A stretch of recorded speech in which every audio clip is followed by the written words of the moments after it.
Lakers trying to pressure the inbounds pass, and it comes into Walt Frazier with 10 seconds now showing on the clock. 8 seconds left to go on the clock. 7, 6, 5. DeBusschere shoots. Hit with 3 seconds to go. 2 seconds. 1 second. West throws it up.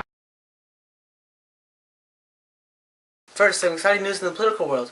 The U.S. and the Soviet Union have just come to terms of peace over the Soviet Union's nuclear weaponry in Cuba. If you haven't heard lately, over the last 2 weeks or so, President Kennedy and Soviet Union Chairman Nikita Khrushchev have been feuding over Soviet Union nuclear missiles in Cuba, which is 99 miles off the coast of Florida. It all began 2 weeks ago, on October 14th, when a U.S. spy plane captured these photos of Soviet nuclear missile sites on the island of Cuba. President Kennedy and some officials were shown the photos. The CIA director identified the missiles in the pictures as MRBMs, medium-range ballistic missiles, and IRBMs, intermediate-range ballistic missiles, which are both very, very destructive weapons. President Kennedy then ordered a naval blockade of Cuba to prevent any nation from supplying Cuba with offensive weapons. Khrushchev responded to this by ordering his commanders to ignore the blockade and granting them permission to fire upon the U.S.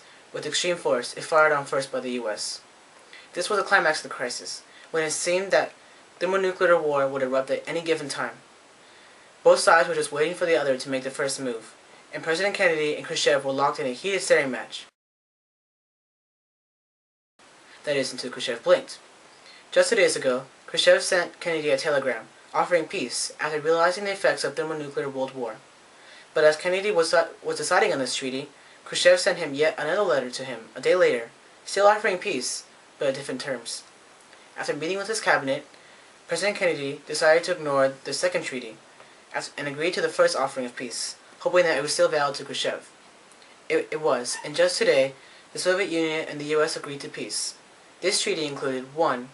All Soviet Union nuclear weapons be removed from Cuba sometime in November. 2. The U.S. will never invade Cuba. And finally 3. The U.S. naval blockade will cease to exist sometime in November, along with the other nuclear weapons. Yes, what a scary time we have all just lived through.